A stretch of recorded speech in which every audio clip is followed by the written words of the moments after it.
नमस्कार दोस्तों, आप सभी का एक नई वीडियो में हार्दिक स्वागत है। आज की वीडियो में हम देखेंगे मॉक टेस्ट नंबर 3। इसमें भी टॉप 50 एमसीक्यूज यानी महत्वपूर्ण प्रश्न देखने को मिलेंगे। तो सभी प्रश्नों को हम अटेंड करेंगे यहाँ पर कम समय के अंदर। 50 महत्वपूर्ण डेली आप लोगों को जीके जीएस के प्रश्न देखने को मिलते हैं। धीरे धीरे हम यूपी स्पेशल के भी प्रश्न इसमें हम शामिल करने वाले हैं।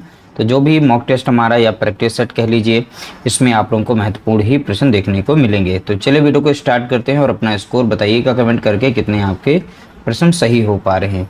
हर एक प्रश्न में आपको जवाब जरूर देना है, क्योंकि देखिए रिप्लाई या आंसर देने पर एक एक्यूरेसी बढ़ती है, कॉन्फिडेंस डेवलप होता है। तो इस तरीके से हर एक प्रश्न में अपना गेस जरूर दिया करें। किस तरीके से प्रश्न का आंसर हमारा सही हो पा रहा है या नहीं हो पा रहा है, वो आंसर अपनी तरफ से सिलेक्ट करने के बाद ही पता चलता है ना।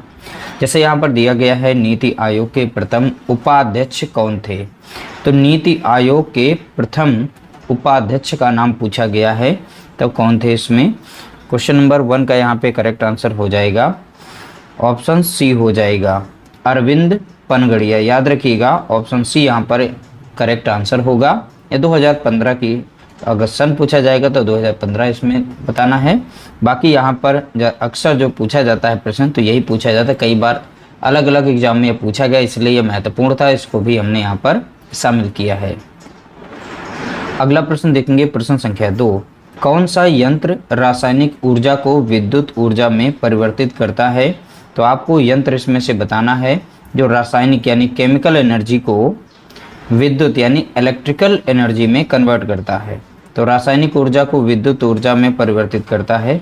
तो 4 ऑप्शन में से सटीक आंसर यानी अपना करेक्ट आंसर बताएंगे।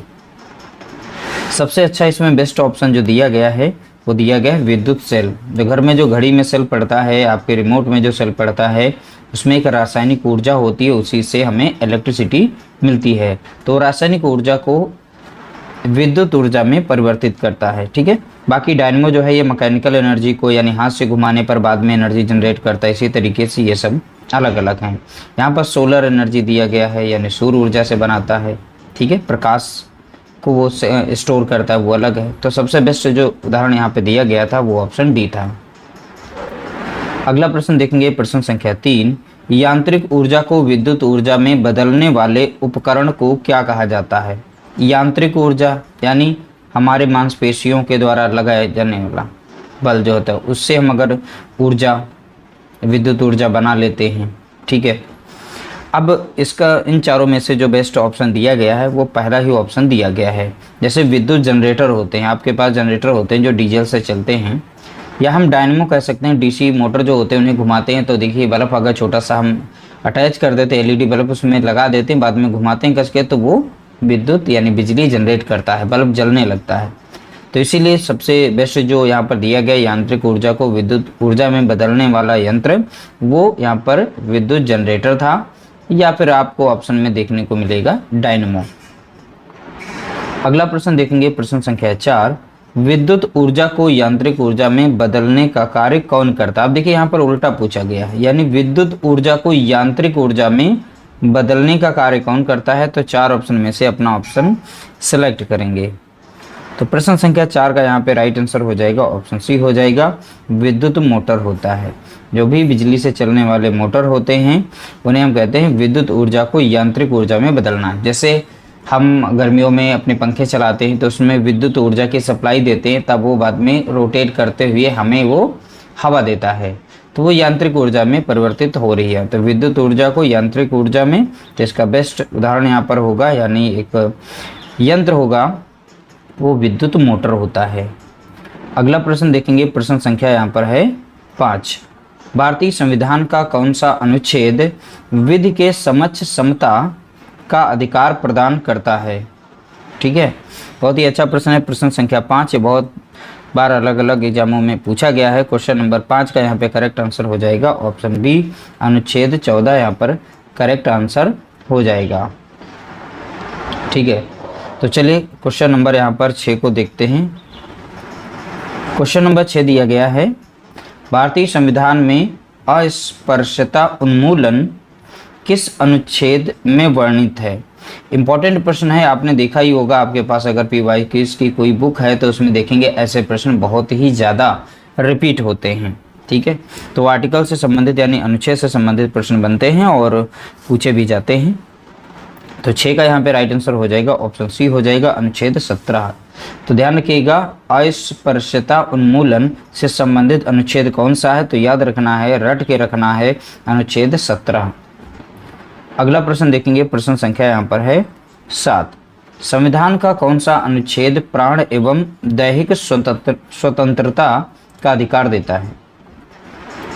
यानी यहाँ पर दिया गया है protection of life and personal, ठीक है, लिबर्टी। अब यहाँ पर इसमें से अनुच्छेद अपना सही वाला सेलेक्ट करना है। क्वेश्चन नंबर 7 का यहाँ पे राइट आंसर देखेंगे ऑप्शन सी हो जाएगा अनुच्छेद 21। ठीक है, तो अनुच्छेद 21 यहाँ पर करेक्ट आंसर है, यह भी बहुत बार रिपीट हुआ है। अगला प्रश्न देखेंगे, प्रश्न संख्या यहाँ पर है 8। शिक्षा का अधिकार किस अनुच्छेद के तहत मौलिक अधिकार में शामिल किया गया है? ठीक है, तो शिक्षा का जो अधिकार होता है किस अनुच्छेद के तहत मौलिक अधिकार में शामिल किया गया है? तो 8 का यहाँ पे राइट आंसर देखेंगे, इसका राइट आंसर हो जाएगा ऑप्शन ए हो जाएगा अनुच्छेद 21A। ठीक है, अगला प्रश्न देखेंगे, प्रश्न संख्या यहाँ पर है 9। 86वां संविधान संशोधन अधिनियम 2002 में किससे संबंधित? देखिए, यह इसका संशोधन जो है 2002 में हुआ था, तो ये 86वां संविधान संशोधन अधिनियम जो है किससे संबंधित है, किससे संबंध रखता है? इन 4 ऑप्शन में से अपना राइट आंसर बताएंगे। तो 9 का यहाँ पे राइट आंसर हो जाएगा ऑप्शन बी हो जाएगा शिक्षा का मौलिक अधिकार। ठीक है, 86वां संविधान संशोधन किससे संबंधित है? तो आप बताएंगे शिक्षा का मौलिक अधिकार से संबंधित है।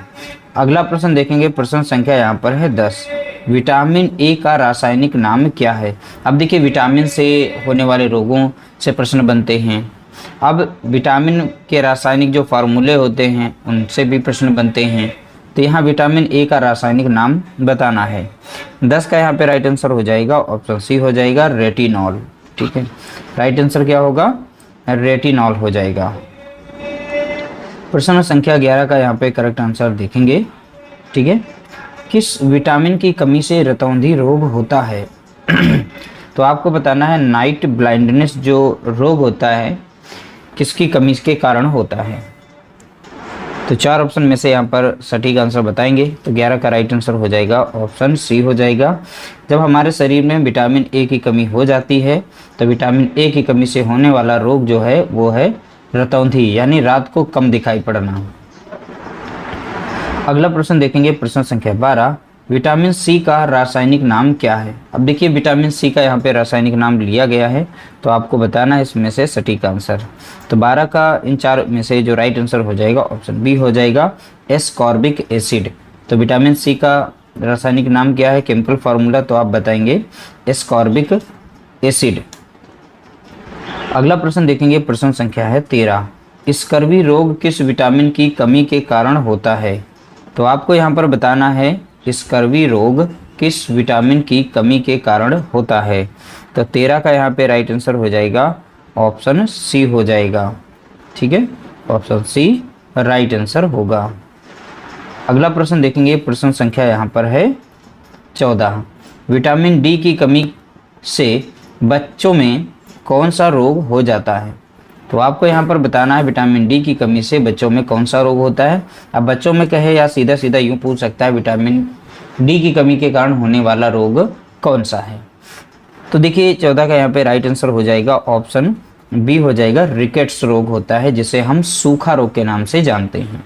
ठीक है, तो ऑप्शन बी यहाँ पर हमारा करेक्ट आंसर होगा।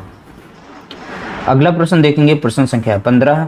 रक्त का थक्का बनने में कौन सा विटामिन सहायक होता है? यानी ब्लड क्लॉटिंग में कौन सा विटामिन जो है हेल्पफुल होता है? प्रश्न संख्या 15 का यहाँ पे राइट आंसर देखना है। तो रक्त का थक्का किस विटामिन के कारण जमता है? तो आप याद रखेंगे विटामिन के कारण। किसके? तो विटामिन के कारण। अगला प्रश्न देखेंगे, प्रश्न संख्या 16। उत्तर प्रदेश का राज्य पक्षी कौन सा है? तो आपको यहाँ पर बताना है उत्तर प्रदेश का राज्य पक्षी। अब देखिए, 16 का राइट आंसर हो जाएगा ऑप्शन बी हो जाएगा सारस। अगर सारस ऑप्शन में मिल गया तो अच्छी बात है, नहीं मिला तो याद रखिएगा क्रॉन्च को टिक करना है। ठीक है, ये इनके पर्यायवाची नाम है, तो याद रखिएगा सभी तो कोई भी इसमें से आ सकता है, तो प्रश्न को सरल ना बना करके इस तरीके क्रॉन्च रख देगा तो कन्फ्यूजन में होगा। तो इस तरीके से दोनों शब्दों को यहाँ पर ले लिया गया है। चलिए अगला प्रश्न यहाँ पर देखेंगे, प्रश्न संख्या यहाँ पर है 17। ठीक है, 17 का राइट आंसर देखेंगे, उत्तर प्रदेश का राजकीय वृक्ष कौन सा है। तो यह भी जान लेंगे आप लोग, क्योंकि सरल ही प्रश्न एग्जाम में अक्सर गलत होते हैं। तो 17 का यहाँ पे राइट आंसर देखेंगे तो ऑप्शन सी हो जाएगा अशोक। ठीक है, उत्तर प्रदेश का राजकीय वृक्ष कौन सा है, तो आप बताएंगे अशोक है। अगला प्रश्न देखेंगे, प्रश्न संख्या 18, उत्तर प्रदेश का राजकीय पुष्प कौन सा है, तो इसके बारे में भी जानकारी ले लेंगे। तो 18 का राइट आंसर देखेंगे ऑप्शन बी, तो पुष्प जो है पलाश है। अब हो सकता है पलाश बहुत लोग जानते हों, हो सकता है ढाक ना जानते हों, गांव के बच्चे होंगे वो सभी लोग जानते होंगे ढाक किसे कहते हैं, यानी इसी का नाम है, पर्यायवाची नाम ही है। ठीक है, तो ऑप्शन में पलाश भी देखने को मिल सकता है और हो सकता है ढाक देखने को मिल जाए। हो सकता है इसकी जगह पे, इन दोनों की जगह पे टेसू लिखा मिल जाए, तो टेसू भी कहते हैं, ध्यान रखिएगा। अगला प्रश्न देखेंगे, प्रश्न संख्या 19, दुधवा राष्ट्रीय उद्यान उत्तर प्रदेश के किस जिले में स्थित है, तो उस जिले का नाम बताना है। 19 का यहाँ पे राइट आंसर देखना है। इसका राइट आंसर है, सभी लोग जानते होंगे, लखीमपुर खीरी में स्थित है। अगला प्रश्न देखेंगे, प्रश्न संख्या यहाँ पर है 20, उत्तर प्रदेश में कुल कितने मंडल हैं, तो उत्तर प्रदेश के कुल मंडलों की संख्या भी याद रखनी है। तो कुल मंडल कितने हैं, तो 20 का यहाँ पे राइट आंसर हो जाएगा ऑप्शन बी, उत्तर प्रदेश में टोटल 18 मंडल हैं। कितने हैं, तो आप बताएंगे 18 मंडल। अगला प्रश्न देखेंगे, प्रश्न संख्या 21, 1857 के संग्राम की शुरुआत उत्तर प्रदेश के किस शहर से हुई थी। ठीक है, तो देखिए 21 का यहाँ पे राइट आंसर देखेंगे, इसका राइट आंसर हो जाएगा ऑप्शन बी हो जाएगा, मेरठ जिले से शुरुआत हुई थी। कहाँ से, तो आप याद रखेंगे मेरठ। अगला प्रश्न देखेंगे, प्रश्न संख्या यहाँ पर है 22, 1857 के विद्रोह में लखनऊ का नेतृत्व किसने किया था। ठीक है, तो 22 का यहाँ पे राइट आंसर देखेंगे, तो 22 का राइट आंसर हो जाएगा ऑप्शन ए हो जाएगा, बेगम हजरत महल। ठीक है, ऑप्शन ए हमारा यहाँ पर राइट आंसर होगा। अगला प्रश्न देखेंगे, प्रश्न संख्या यहाँ पर है 23, भारतीय राष्ट्रीय कांग्रेस की स्थापना किस वर्ष हुई थी। तो 23 का यहाँ पे राइट आंसर देखेंगे, भारतीय राष्ट्रीय कांग्रेस की स्थापना किस वर्ष हुई थी। तो 23 का यहाँ पे करेक्ट आंसर हो जाएगा ऑप्शन ए, 1885 याद रखिएगा। ठीक है, 1885 और मुंबई स्थान याद रखिएगा।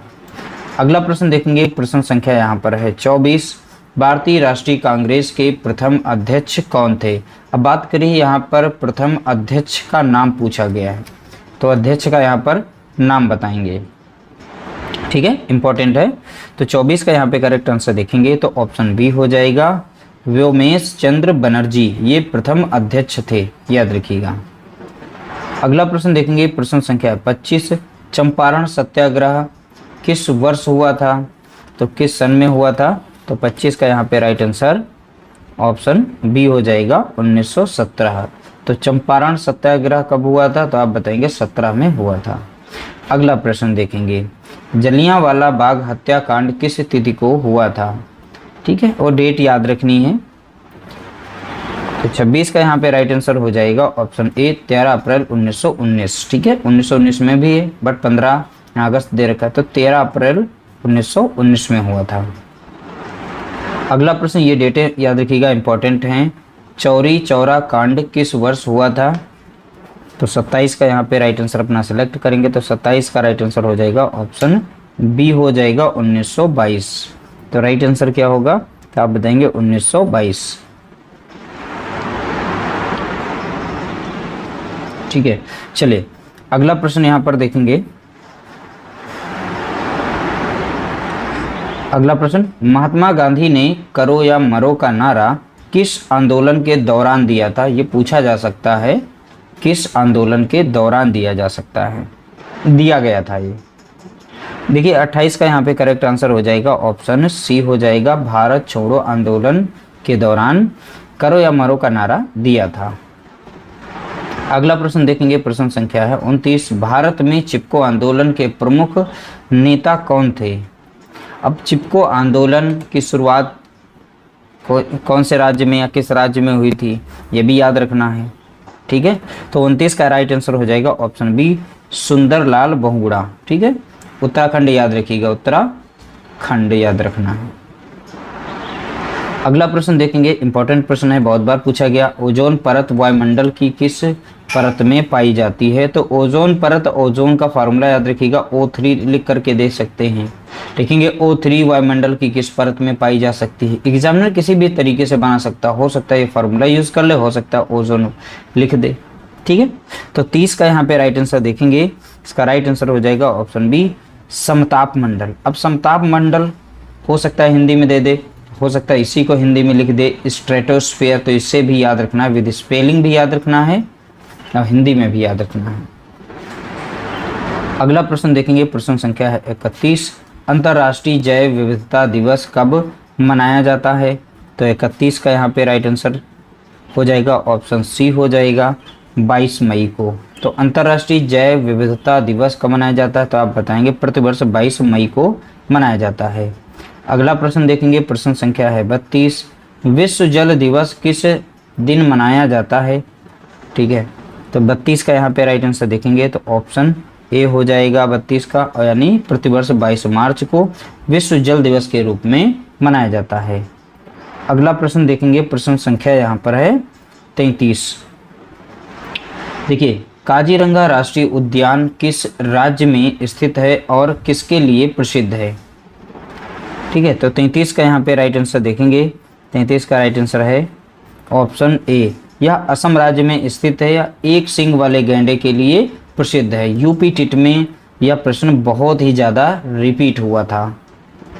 अगला प्रश्न देखेंगे, प्रश्न संख्या है 34, गिर राष्ट्रीय उद्यान किस राज्य में स्थित है? तो 34 का यहाँ पर करेक्ट आंसर देखेंगे, तो 34 का राइट आंसर आपको बताना है। देखिए, इसका राइट आंसर है ऑप्शन बी, तो गिर राष्ट्रीय उद्यान जो किसके लिए प्रसिद्ध है? तो आप याद रखेंगे एशियाई शेरों के लिए। किसके लिए? एशियाई शेर के लिए प्रसिद्ध है। ठीक है, अगला प्रश्न देखेंगे, प्रश्न संख्या यहाँ पर 35, दक्षिण भारत की गंगा किस नदी को कहा जाता है? तो आपको यहाँ पर बताना है दक्षिण भारत की गंगा किस नदी को कहा जाता है। तो 35 का राइट आंसर हो जाएगा ऑप्शन सी हो जाएगा, गोदावरी नदी को कहा जाता है। अगला प्रश्न देखेंगे, प्रश्न संख्या यहाँ पर है 36, भारत में कर्क रेखा कितने राज्यों से होकर गुजरती है? कर्क रेखा कितने राज्यों से होकर गुजरती है? कर्क रेखा किन किन राज्यों, उनके 4 नाम दे देगा, एक का नाम अलग से ऐड कर देगा, किसमें नहीं गुजरती ऐसे पूछ सकता है। ठीक है, तो हम धीरे धीरे करके सभी प्रश्नों को कवर करा देंगे। तो 36 का यहाँ पे राइट आंसर देखेंगे तो ऑप्शन सी हो जाएगा, भारत के 8 राज्यों से होकर कर्क रेखा गुजरती है। अगला प्रश्न देखेंगे, प्रश्न संख्या 37, क्षेत्रफल की दृष्टि से भारत का सबसे बड़ा राज्य कौन सा है? ठीक है, तो 37 का यहाँ पर राइट आंसर देखेंगे, इसका राइट आंसर हो जाएगा ऑप्शन सी हो जाएगी, राजस्थान। और जनसंख्या की दृष्टि से पूछिए तो भैया उत्तर प्रदेश को याद रखना है। ठीक है, अगला प्रश्न देखेंगे, प्रश्न संख्या 38, भारत का मानक समय रेखा यानी 82.5 डिग्री पूर्वी देशांतर उत्तर प्रदेश के किस स्थान से गुजरती है? तो उत्तर प्रदेश के किस स्थान से होकर गुजरती है? तो आप यहाँ पर बताएंगे 38 का राइट आंसर ऑप्शन बी बताएंगे, मिर्जापुर। तो मिर्जापुर कहाँ पड़ता है? तो आप बताएंगे नैनी, यानी प्रयागराज के नैनी में पड़ता है। ठीक है, या तो मिर्जापुर ऑप्शन में देखने को मिल जाएगा या फिर प्रयागराज के नैनी मिलता है, अक्सर ऑप्शन में मिलता है प्रयागराज के नैनी स्थान से होकर गुजरती है। चलिए अगला प्रश्न देखेंगे, प्रश्न संख्या यहाँ पर है 39। अच्छा प्रश्न लिया गया है, भारतीय संविधान की प्रारूप समिति के अध्यक्ष कौन थे? ठीक है, ड्राफ्टिंग कमेटी के अध्यक्ष का नाम बताना है।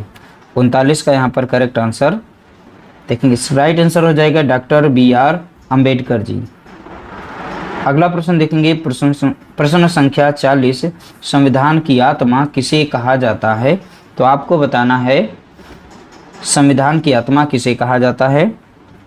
तो 40 का यहाँ पर राइट आंसर हो जाएगा ऑप्शन बी हो जाएगा, प्रस्तावना को कहा जाता है। ठीक है, अगला प्रश्न देखेंगे, प्रश्न संख्या 41, भारत के राष्ट्रपति को पद की शपथ कौन दिलाता है? तो 41 का यहाँ पर राइट आंसर देखेंगे, 41 का राइट आंसर हो जाएगा ऑप्शन सी हो जाएगा, भारत का मुख्य न्यायाधीश दिलाता है। अगला प्रश्न देखेंगे, प्रश्न संख्या 42, हरित क्रांति का जनक भारत में किसे माना जाता है? भारत में बोला गया है तो भारत के हिसाब से बताना है, ठीक है। तो 42 का यहाँ पे राइट आंसर हो जाएगा ऑप्शन बी हो जाएगा MS स्वामीनाथन, ठीक है। अगला प्रश्न देखेंगे, प्रश्न संख्या यहाँ पर है 43, भारत में श्वेत क्रांति का जनक किसे कहा जाता है? श्वेत क्रांति यानी मिल्क प्रोडक्शन का जनक किसे कहा जाता है? तो 43 का राइट आंसर देखेंगे तो ऑप्शन बी हो जाएगा डॉक्टर वर्गीज कुरियन, ठीक है। तो डॉक्टर वर्गीज कुरियन को याद रखना है।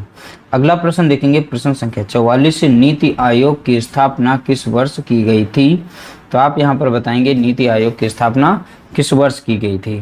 तो 44 का यहाँ पे राइट आंसर देखेंगे तो ऑप्शन बी हो जाएगा नीति आयोग की स्थापना सन 2015 में हुई थी, ठीक है। अगला प्रश्न देखेंगे, प्रश्न संख्या यहाँ पर है 45, ठीक है। मानव शरीर की सबसे बड़ी ग्रंथि कौन सी है? अब देखिए, मानव शरीर की सबसे बड़ी ग्लैंड को बोला गया, ग्रंथि को बोला गया। तो 45 का यहाँ पर करेक्ट आंसर देखेंगे, इसका राइट आंसर हो जाएगा ऑप्शन बी हो जाएगा यकृत, जिसे हम लीवर के नाम से जानते हैं। अगला प्रश्न देखेंगे, प्रश्न संख्या यहाँ पर है 46, इंसुलिन की कमी से मानव शरीर में कौन सा रोग हो जाता है? ठीक है, तो 46 का यहाँ पे राइट आंसर देखेंगे, इसका राइट आंसर है ऑप्शन बी, यानी इंसुलिन की शरीर में अगर कमी हो गई तो डायबिटीज यानी जिसे मधुमेह के नाम से जानते हैं, मधुमेह रोग हो जाता है। अगला प्रश्न देखेंगे, प्रश्न संख्या 47, प्रकाश वर्ष निम्नलिखित में से किसकी इकाई है? तो प्रकाश वर्ष की इकाई है, लेकिन बट किसकी इकाई है? तो आप यहाँ पर बता सकते हैं। तो 47 का अगर हम राइट आंसर देखेंगे तो बताएंगे आप दूरी की इकाई है, ठीक है। अगला प्रश्न देखेंगे, प्रश्न संख्या 48, राष्ट्रीय मतदाता दिवस प्रतिवर्ष किस तिथि को मनाया जाता है? प्रश्न संख्या 48 का राइट आंसर यहाँ पर देखेंगे। देखिए, 48 का राइट आंसर हो जाएगा ऑप्शन ए हो जाएगा, प्रतिवर्ष 25 जनवरी को राष्ट्रीय मतदाता दिवस के रूप में मनाया जाता है,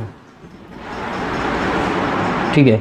अगला प्रश्न देखेंगे, प्रश्न संख्या यहाँ पर है 49, सौरमंडल का सबसे बड़ा ग्रह कौन सा है?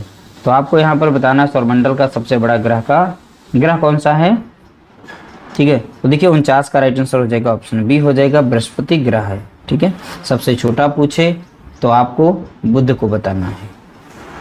अगला प्रश्न देखेंगे, प्रश्न संख्या 50, साबरमती आश्रम की स्थापना महात्मा गांधी ने किस वर्ष की थी?